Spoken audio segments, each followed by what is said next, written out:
love to bring Miss Aisha in.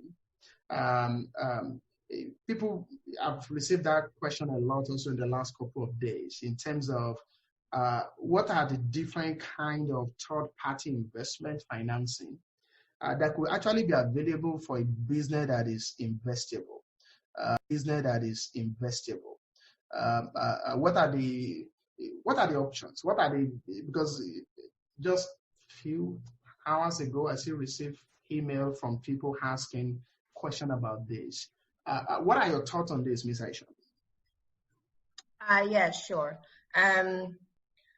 So there, Olajide has already touched on some of the available funds that are out there for investable businesses, like the grants from the central bank, for instance.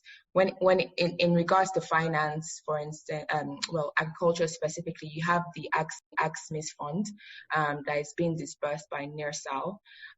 You also have funding available from corporate banks, the likes of Zenith as well, and you can get, depending on what type of schemes that you're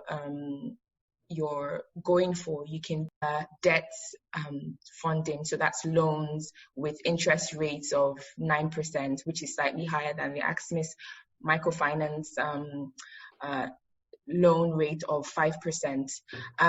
So that's from debt funding. You also have grants available, but not as much as debt funding. So you have grants, for instance, from Lagos State LSETF Fund does grant funding for businesses, investable businesses by residents of Lagos State. Again, you can get loans of 5%. You're also able to find similar funds in other Southwest states. I'm unfortunately not familiar with other regions with similar schemes. I'm only aware of the schemes in Southwest Nigeria. You also have opportunities to get equity funding as well. For instance, if you have a viable business plan, you can bring in an external investor on board.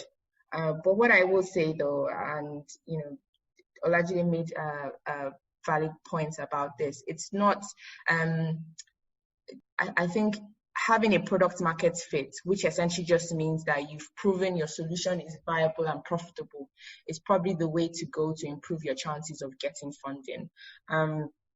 He also made an interesting point on the fact that farmers that depend on grants. So for instance, FADAMA, World Bank project, it's a grants scheme that has been in Nigeria for the last 20 years. It ended in March.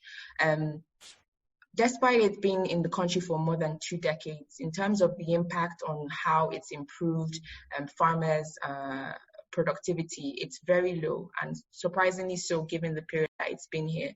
So I think the mentality of free money from grants is not necessarily the most helpful approach, but these are some of the schemes that are available for anyone that is seeking investable business. They are out there. I think it's just about first of all having the information and also being prepared to receive them. Thank you so much on that. And I think you were touching on maybe towards the last part of that in terms of preparing your business for even possibility of equity funding, which is one of the areas I would love us to even maybe tweak a little bit more. And I think Mr. Olajide